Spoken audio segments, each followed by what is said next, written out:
हम सब जानते हैं कि आज कलकत्ता हाई कोर्ट ने जो मुस्लिम को ओबीसी का आरक्षण यानी ओबीसी कोटा सब कैटेगरी में जो आरक्षण दिया जा रहा था उसको कलकत्ता हाई कोर्ट ने निरस्त कर दिया है। साथ ही साथ जो ओबीसी सर्टिफिकेट वेस्ट बंगाल में मुस्लिम्स को दिया जा रहा था 2010 से लेकर के 2024 तक, उसको भी हाई कोर्ट ने निरस्त कर दिया है। ये दोनों ही जजमेंट्स, ये दोनों ही जो फैसले आए हैं, ये बताता है कि किस तरीके से ममता सरकार गैर संवैधानिक तरीके से, अनकॉन्स्टिट्यूशनल तरीके से तुष्टीकरण की नीति को आगे बढ़ा रही थी और एक तरीके से कहा जाए तो मुस्लिम लीग के एजेंडा को आगे बढ़ा रही थी। प्रधानमंत्री मोदी जी ने इस चुनाव में बड़े स्पष्ट शब्दों में इस विषय को उठाया कि किस तरीके से ये इंडी गठबंधन, ये घमंडिया गठबंधन, ये ममता, ये राहुल गांधी, ये बाकी सारे टोला जो है, ये किस तरीके से घमंडिया गठबंधन के तहत एक तुष्टीकरण की नीति और तुष्टीकरण के साथ साथ ये सब लोग संविधान की धज्जियां उड़ा रहे हैं।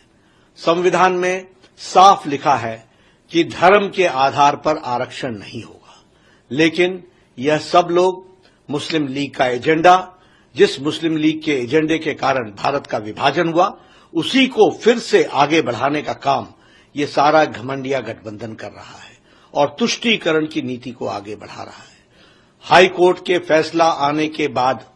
तुरंत ही ममता जी ने कहा कि मैं न मानूंगी। ये क्या संविधान से ऊपर है? ये संविधान को संभालना इनका काम नहीं है, संविधान की रक्षा करना इनका काम नहीं है। ममता जी ने संविधान की रक्षा की शपथ लेकर के वो मुख्यमंत्री बनी है और संविधान के से ऊपर कोई भी नहीं है। और प्रधानमंत्री जी ने संविधान को दिखाते हुए और संविधान को कोट करते हुए ये बताया कि धर्म के आधार पर इस देश में किसी को आरक्षण नहीं मिलता है। राहुल गांधी ये संविधान की पुस्तिका लेकर के फिरते रहते हैं, लेकिन ऐसे मुद्दों पर जब हाई कोर्ट के तरफ से फैसला आ जाता है और मुस्लिम तुष्टीकरण